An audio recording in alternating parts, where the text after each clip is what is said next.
Well, all good things must come to an end, and that includes our beloved spot on Golden Pond. It's been great. However, there's been a few mosquito hatches, and we felt it, and so it's not why we're leaving, though. The reason why we're leaving, we've been here for just over 2 weeks, and our black tank is full, and our gray tank is, well, that's at 1/3. But our other gray tank is almost full. So we've got 2 gray tanks and 2 black tanks. One of the black tanks, however, we don't use. So, or we haven't yet, and that's in the garage. Well, I guess I better get back inside. There's some work to be done. Okay, we got a few things to get done inside, but I want to let you know, I just got a notification that we're going to be able to actually see some real live dinosaur poop. It's not a joke. We're going to be able to touch, well, yeah, we are going to be able to touch it. But yeah, that's later on in this episode, not that far off, but let's get this inside stuff done, pack up, and let's. Okay, well, we're inside. Chrissy locked up the pantry. You can see the little black knob up there. The TV has a strap going around it. One of the things on our to-do list is to clean this vent up here in the AC unit. You can see it got a little dusty. We are almost ready to leave our boondocking spot, and it sure was nice.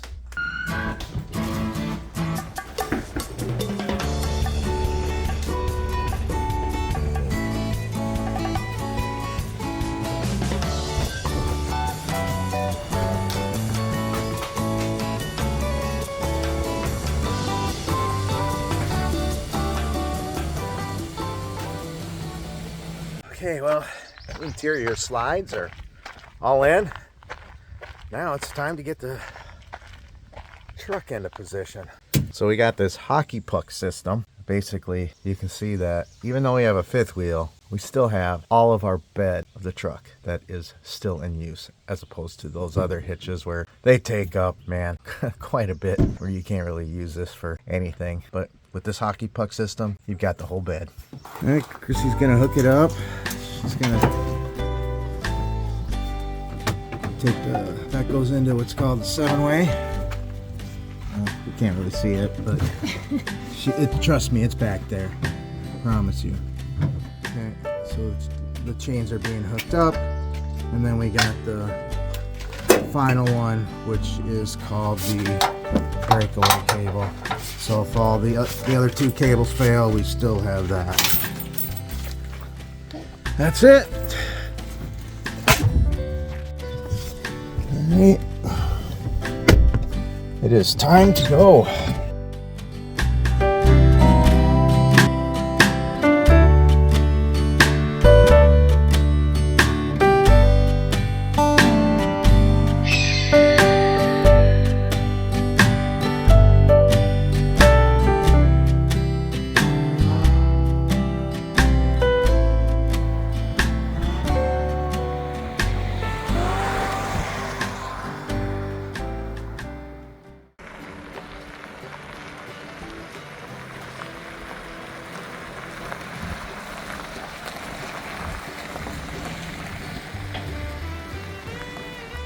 Alright, we got the electric and the power hooked up. We needed a little bit of DIY leveling. And then we'll be hooking up the sewer here, but not right this minute. I'm gonna go get the slides. Well, we're headed into the town of Onamia. Yeah, and I was in here last week and I found this unique place that was pretty cool, and that's where we're going. It's definitely something you do not see very often. Well, looking forward to it. We're in the small town of Onamia, Minnesota. Population about 745 people. So they don't even have a stoplight. So to find something like this, It's kind of literally a diamond in the rough.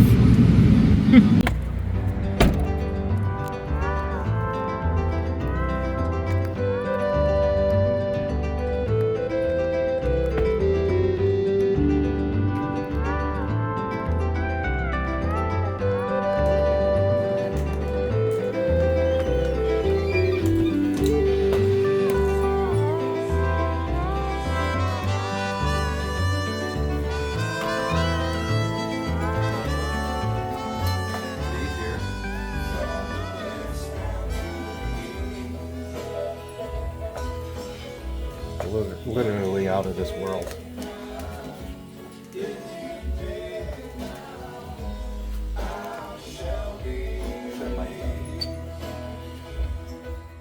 Andy Cordova's rock shop. Andy Cordova. In Onamia, Minnesota. And I said before, it's a population thereabouts of 745. But a couple of years ago, I met my friend at what's called the Hairy Mosquito. And it's kind of a fairish type of... Basically like an antique kind of fair flea market. But it's outside. It's all outdoors. And I met Andy there about 3-4 years ago before I got my motorcycle crash. And we talked about geology basically for about 45 minutes. And he's got some unique perspectives on geology. If you're not interested in it, he makes it interesting.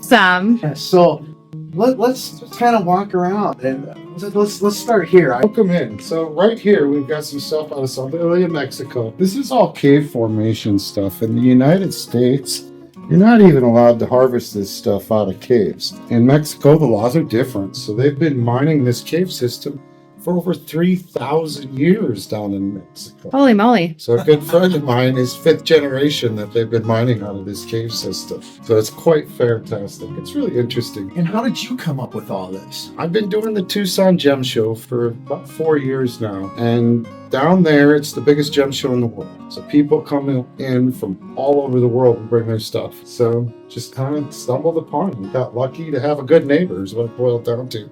At the Miners Co-op in Tucson. That's so great. How large can these get? So they actually get pretty big. If you look over here in the corner, some of them get quite large. These are all stalactites and stalagmites in this case. Then we've got aragonites down here and all sorts of stuff.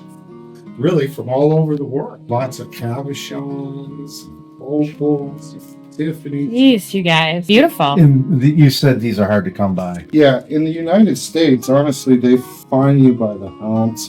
It's quite a hefty fine. Oh, Just for taking them out of a cave. They've been cataloged, photographed, labeled in the United States. You can't even take them off caves on your own property. Really? So you don't own those mineral rights? Once you go down so far. It's kind of it takes so long for this stuff to form that we protected it. In the United States. Yep, in the 70s, we did a lot for protecting basically Mother Nature. Went ahead and did a lot of national parks and different things like that. Just put a lot into protecting the stuff so that we have it for the future generations. Right. What do we got? So are these These are aragonites and calcites. okay? Also out of the same cave system in Santa Ilia. They just look different. They're just different. So this is more of a water formation as the water is flowing through caves. These are all being formed in water, basically. In water. Yep, so it's different. So they're submerged. They're submerged. Water's going up and down. Actually, with these guys in particular, the water will change the direction of the drip because of how it was flowing through. So That's fascinating. pretty interesting stuff. Then we get into fossils and Yeah, you all got sorts of artifacts down here. fossils here. What is? It looks like a snail. Yes, we've got graphites are the shining ones. We've got snails. We've got fish. We've actually got an urchin in the back and ammonites. And the big chunk that's bubbly in the back is actually dinosaur poop. Fun stuff. All sorts of dinosaur bones. And then there's artifacts, which are Native American artifacts down here on the other end. These are all right from a dig from Forest Fen. They're labeled to what room and what area and unit they came out of when they were digging in San Lorenzo. It's really nice stuff. There's a couple really old Navajo carved dolls down there on the grinding stone. and actually a petroglyph is even rare. Those are real artifacts from. All real artifacts. How old are those artifacts, those dolls? Probably 800 to 3,000 years old. Oh my word. That's when they were. How did you come up with that? At the shows, they've come up and they're come. So with the petroglyphs, it's another big legality. You have to prove that it came off private property, and you have to prove a lot of things just to be able to own it. You have to be Navajo, which I am part Navajo. Right. And those are actually two Native Americans with bows on their backs and feathers on their head going out on a hunting party. So you can't own that unless you're Navajo, you said? Certain things, okay, like Right. petroglyphs. Petroglyphs. Yeah, the pottery and that, there's so much of it. You can go on eBay and buy a lot of that stuff. You gotta keep a lot of detailed records on it. Oh yeah, lots of detailed records, lots of history. Well, it's key, especially with like the artifacts on the wall. A lot of those frames have pictures on the back of them. Yep. Exactly when they were picked and exactly where. So you know they're off private land. You know they're completely legal. Plus, you're proving that everything that you're selling is authentic. Exactly, and you're doing it the right way. We want to represent everything properly. A lot of things in the rock world, sometimes maybe, sometimes not. And that's these things are being protected as well. Exactly. We're protecting all this stuff, keeping the history alive. And you're preserving this. Exactly. Sharing it with future generations. Putting a collection together like this, you can't do it unless you get exposed to the areas where I've been and the people from all over the world to get a collection like this, unless you're ordering it online and bringing it in. Yeah, because you just didn't get this here in Onamia. Unfortunately not. But I'm lucky enough to share it with everyone here in Onamia. Yeah, And yeah. everywhere around. Well, and we're lucky to have it. Very cool. Yeah. What is all this here? So we've got all sorts of different minerals and crystals. So like the naturalite down here, my buddy Stuart Wilson mined this some stuff himself in Washington State, and he's actually in Rock and Gem magazine with articles of him mining this stuff. So with me getting to be at the Miners Co-op, I get to meet the guys that are pulling this stuff out of the ground, that are actually own mines and own different claims all over the country, all over the world. That is And fascinating. it's really a fun part of it. We've got like salts. These are actually salt crystals down here out of California. That's how salt forms. Just all different kinds of crystals in this cabinet, from vanadianite to vivianite, just all sorts. Azurite, Beautiful. malachites, selenites, different agates. What are those beautiful things on that back shelf? The bright So blue. they are from Planet Mine. It's a Planet Mine Chrysocolla, which Planet Mine is a mine that they're really not getting much out of anymore. So Wow. it's a really fun one. You don't get to see a lot of that stuff anymore. Above it's another rare one. It's Jet from Australia, the black stone, the really, really light stone. It's in the coal family. Does it burn like coal? No, it polishes up wonderfully like Cabot's black stones though. So, Fascinating. yeah, it's one that you don't see a lot of in Minnesota. And then above there is All sorts of corals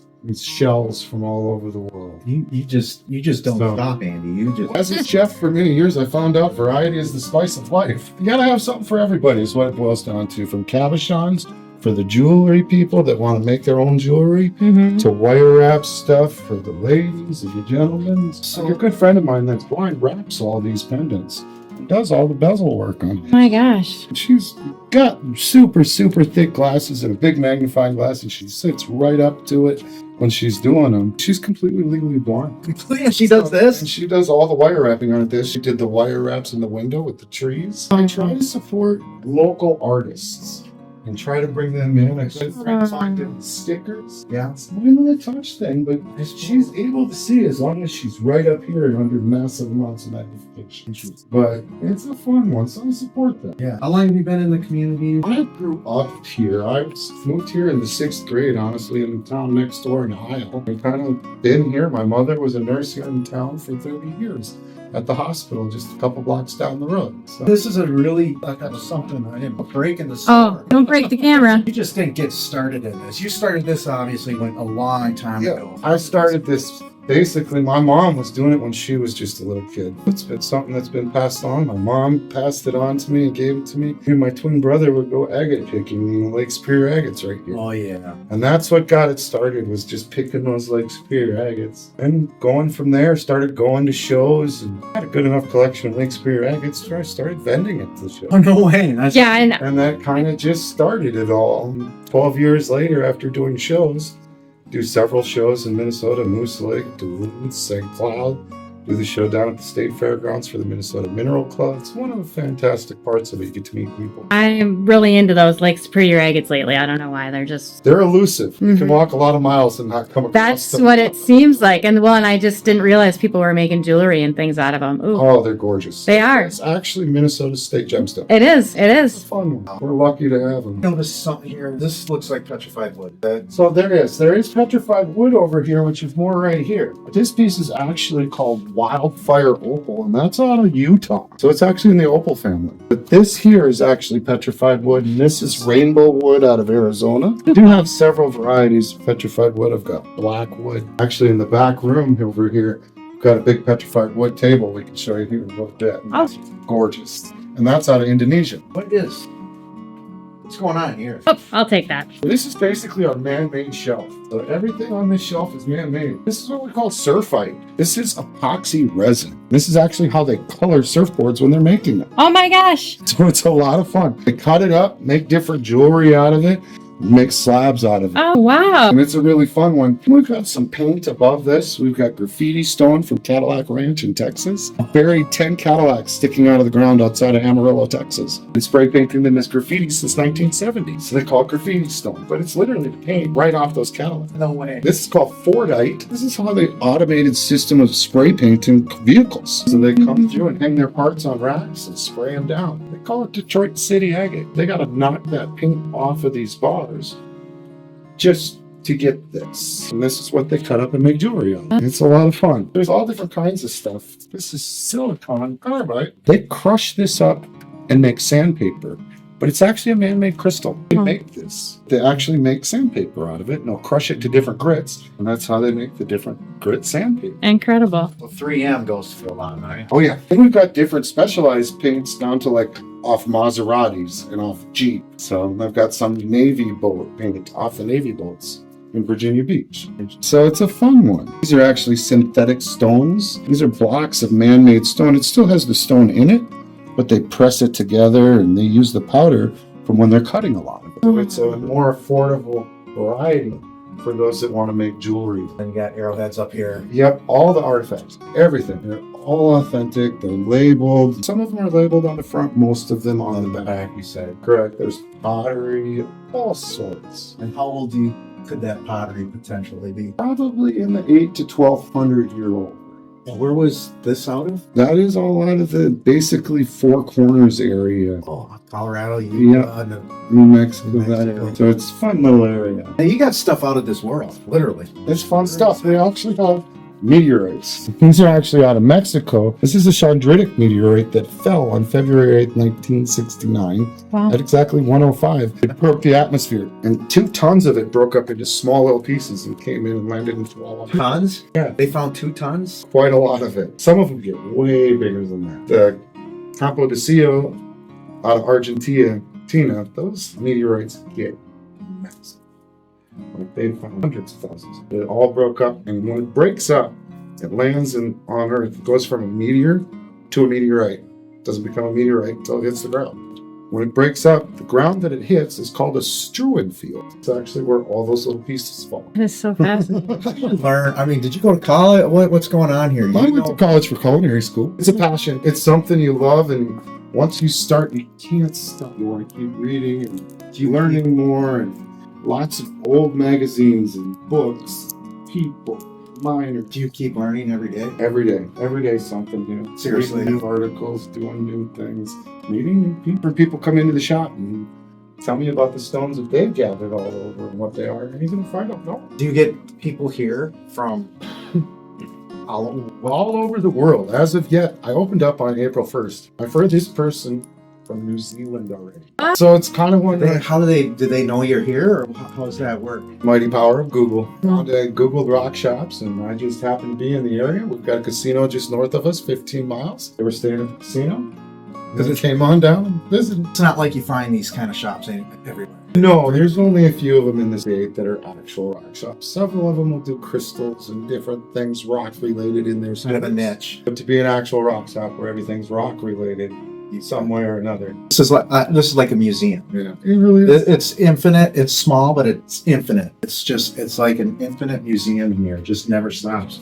I appreciate that. This is copper. Yep, From Michigan? Or Yep, native copper in Michigan. So they dip it in acid, and that cleans all of the oxidization off of it. And that's why it looks like the copper. Whereas undipped and untreated, a lot of times it'll be covered in a green oxidization. Right, because it turns green. And you can hardly tell that it's copper. But then you grind into it, and it exposes the copper in it. This is all right out of Michigan. Wow. This started the Bronze Age. Now, there's an island in Lake Superior off of the coast of Michigan. Yes. You knew exactly where you were going. There is speculation that there's been people coming from Europe way before Columbus. Basically kind of almost prove that now with Oh. testing and modern testing is they're able to test the bronze that started the Bronze Age and where did the copper from. They can test the copper itself by the mineralogy and tell exactly which deposit it came from. And So they're proving that, yeah, it came from right here. They were over here well before Columbus. well before this, yeah. Kind of give us a time range. That, Scott Walter. Scott Walter. Scott Walter, yeah. Don't know him. He was He's an acquaintance. he was in a Very TV series called America Unearthed, I believe. Yep. 100%. And that was on the Travel Channel or History Discovery. Discovery Yeah. Channel, yep. So Scott Walter is actually a He's the guy that wrote all the books on Lake Superior agates. He's been heavily into the rock world for a very long time. and you know him personally. Yes, I've known him for several years now. Yeah, we do a couple shows together. And Oh, did you? Yeah. I have to look those up. That's up in Moose Lake. Okay. Been Time. on Agate Days, yep. That show, it's the biggest agate show of the year here in Minnesota. It's coming up in July. Okay. On Moose Lake, huh? Scott Walter. Walter. Well, Scott Walter, I apologize. He speculated that even the Knights Templar Yeah. could have been Mm-hmm. there. And you get a lot of this stuff with that, like with the ruined stone Mhm. from Minnesota. Yeah. A lot of testing and stuff like that. Pretty impressive. He's got a lab down by the University of Minnesota, and he's basically a forensic geologist. Goes Yeah. all over the world and stuff. Yep. All right. Yeah, It's impressive. Yeah. Let's continue. What do you got here? This is huge. Once again, this is a smoky quartz crystal out of Brazil. These are small little smoky quartz crystals out of Colorado. Just all sorts of different crystals. We've got different quartz crystals to amethyst crystals to hematite crystals, all the way down to more of the grade A Vivianite. Beautiful. This is called a cobalt quartz. Oh. The blue on the other end is amazonite, mined by Kim and Bodie up on Pikes Peak. Oh, wow. Lots of fun. When we come back here, guys, we've got even more. So it sets up, we've got some more higher end crystals in the display cabinet. From cabochons of turquoise, which is all American turquoise.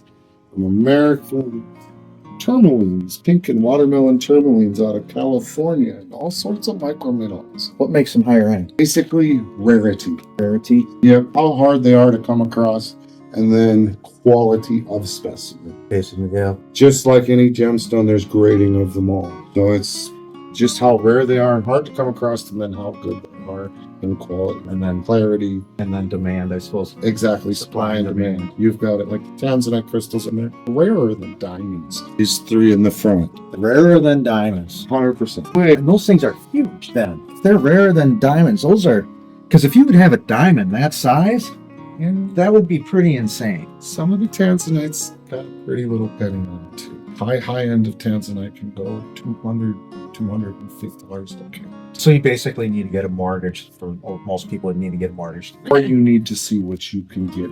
When you look at that stone, you need to be able to go, I can get this carat stone faceted like that. And you know right off the head, you're going to make that much more with it by cutting that stone up and turning it into jewelry. Oh, Well, a lot of this is meant for jewelry making. Some of it is specimen. A lot of it's jewelry grade too, into the facet grade. and then what about like the very wealthy? Do they put their money into it to hedge against inflation or? Listen to any investment person, they tell you, what do you invest in? Precious metals. Metals and Stones and gemstones. But that's what these are. Meteorites are one of the most precious of the metals. Wow. Some of these stones are worth more than gold by weight. You guys. So it's a really fun Yeah. thing when you start diving into it. It's amazing. And the funny thing is, This is actually gold. This is gold ore out of Colorado. wow. They literally crush this up and take the gold out of it. You save some for jewelry. So is there, and I don't know, maybe you touched on this and I missed it, but have you mined some of this yourself? Oh, Or 100%. okay. I go over and try to mine as much as I possibly can myself. Okay. And one of the benefits of being at the miners co-op is, mine owners. Mhm. So whereas most people cannot get in there and go mine and go into their mines, it's one of those when you know the owner, it's a little different story. It's who you know. Yes, a lot of networking, 100%. You like networking? I love people. I can tell. I've always been a people person. What do we got back here? We've got more mineral specimens from all over the world, different agates. Like this is a lattice agate out of Mexico. We've got dogtooth calcites. Once again, same mining system that those other minerals are coming out of. This came out of. Amazing the variety of minerals you can find in there. We've just got a different variety of stuff from smaller pieces of dinosaur poo to Tiffany stone, which I actually mined myself out in Utah. Oh my god. It's so beautiful. I do try to get up and mine as much as possible. You can't mine it all because there's over 6,000 minerals. Copper again? This is malachite and azurite by Arizona. This is actually out of Bixby. Just thought it looked like it was oxidized. It is 100% a copper mineral. Oh, it is. I wasn't too nailed far it. off. No, you nailed it. So malachite is a copper ore, basically. They're good.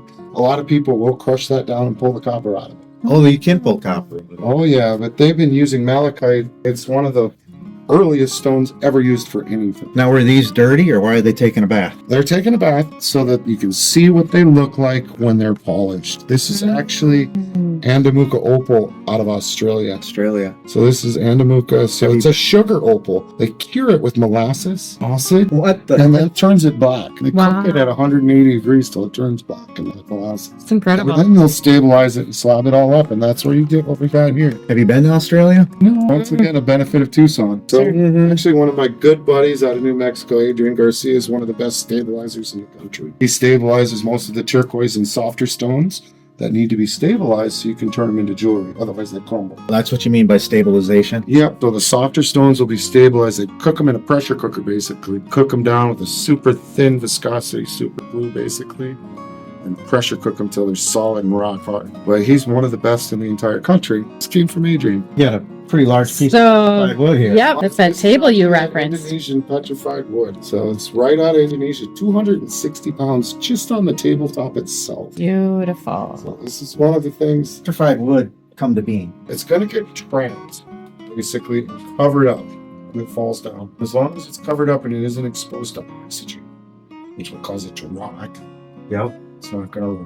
And then things start happening over millions of years, and it decays, breaks down, and turns into stone. You can go as far as to seeing every line in the wood, just as you would a piece of wood you cut down, literally, just like wood, but millions of years old. Beautiful. Got bigger chunks and logs of petrified wood down here under the table. A good friend of mine in North Carolina did the artwork and stuff. I was going to ask about the artwork on the walls. I really like it too. Jason Craighead. He's a great, great man. Wow, it's pretty. I really like that it. too. Oh, I mean, I could entertain it, but no, this is a personal collection of mine that I got when I was Talented guy. I love that flag. It's a fun one. I mean, you don't see that. I mean, that stirs up a lot of emotion. I like to represent a lot of the artifacts and do a lot of the different things with the artifacts. Yeah, having Native American blood, I like to represent that part of it. So, very proud of that. You should be. Again, you've got a lot of different varieties here. Yeah, all sorts of stuff from different minerals. Bullets? Bullets? What do you? They are bullets carved out of stone, from amethyst onto other things. They're literally all sorts of stuff,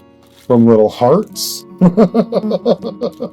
to different pendants, all different kinds of stuff. Little moons, all sorts of beading stuff for making bracelets and necklaces, fossils, you name it, all sorts. Amber, just fun stuff. This is a way you can put out a lot of stuff in a little bit of space. Love it. I learned this from my neighbor in Tucson as well. He's a ninja. He has 16 tables full. Oh my. So what's this? So this is basically for the kiddos, but it's basically a fish tank pebbles, but it's all different kinds of polished stones. Oh yeah. This is dyed turquoisite. It's basically a white stone that they dye to look like turquoise. Rose quartz, and little crystals. Let them come in and fill their bag with whatever they want, just for fun. Tires Got little specimen little things up there that actually tell you what all the little stones are. These are more slabs for the cabochon people that want to move their cabochons. Once again, we keep it in water so they know what it looks like when it's polished. Different end cuts of cuts on Lake Superior agates.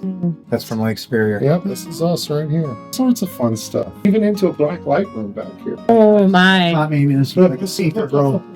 The lights are on right now, so I'll let you guys come back here and we can cut the lights off and I'll show you guys what it's like back here. So I'll turn these off. Once you turn the lights off, everything kind of starts to and lights up different colors and blues and reds and yellows and pink. These are the Uber lights. Yep, I have a necklace of that. I love Fun those. stuff. Yep. My buddy Eric actually was the one that got to name that stuff. Really? Different lights do different things. Like this is long wave. We call it oh my gods or oh my butterflies. Does this happen naturally, or is this? Yeah, well, it's natural, but it's the lights causing these minerals to glow. But it isn't something that was introduced by man. I mean, this is. No, these are all natural. Well, not all natural. Like this is paint. This is from Cadillac Ranch. Okay. There is glass. Like this is actually glass that they make marbles out of. And it'll stay glowing. Well, lots of different things in here. Look at these under different waves. This is long wave, and then this is mid wave. My goodness. So different waves do different things with the rocks as well. I love that. That almost looks like smoldering charcoal. Isn't it fun? Even with the minerals. Like you'll get some different colors on them, but then once you put mid, they glow even better. So they do just different things under different waves. It's a fun thing. I got some lights ordered in for this room, so I won't be on flashlights the whole time. This is cool. You can tell all sorts of fun stuff when you get into playing with the black lights. Very It's cool. another fun part of it back here in the rock world. Now, I know you do shows. How do you transport all your merchandise to different shows? I'll use trailers. Trailers? I got a big Cummins truck. Yeah. Okay. Trailers. I would assume you would need to, because this is heavy stuff. Yeah, especially when you get into like the iron rocks and different stuff like that. Yeah. Wow. This is fantastic. Now, if someone's watching this and they wanna know more about you, how do they do that? I'm online. Andy Cordova. Cordova's Rock Shop is online. You can also get a hold of me basically at my phone number 218-380-2269 or at Cordova's Rock Shop 1234@gmail.com. Cordova's Rock Shop 1234. Buzz family, this is one of the unique experiences about RVing full time. You get to travel throughout our country and meet folks like this on a daily basis. And I hope you enjoy this. I hope that those of you that don't do this, tonight, a taste of what life is like in our country. I mean, we're a blessed nation. We are, and I'm blessed to have you guys in here. Yeah. Thank you very much for coming in today. Yes, and we'll see you again. Yep, I'm sure. Are you going to be at the Hairy Mosquito on Sunday? I am going to be there. We'll see you Sunday. I'm actually for all the vendors. I'm doing the meal for all of them on Saturday night as well. Beautiful. So it's a fun. So when we're at the Hairy Mosquito, we'll see his booth. Yes, I will be there. Thank you again for coming in, guys. Hey, We'll see you. thanks. Awesome. Hey, Boondock Buzz fam, thanks for tuning in into another episode of Big E's Boondock Buzz. Well, we stopped by Cordova's Rock Shop, and what a treat that was. It took us longer than we expected, so unfortunately I can't get everything we wanted to get in this episode, so we've got a special one again coming to you next Friday. We are going to be stopping at the Hairy Mosquito. Hairy Mosquito, you ask? What is that? You're going to have to subscribe to find out, and you will be the first to get alerted to that very special episode. So, until next time. Oh, by the way, like this one, you got 2 more episodes that you have an opportunity to watch on each side of your screen. So, until next time, keep your moral compass pointed north.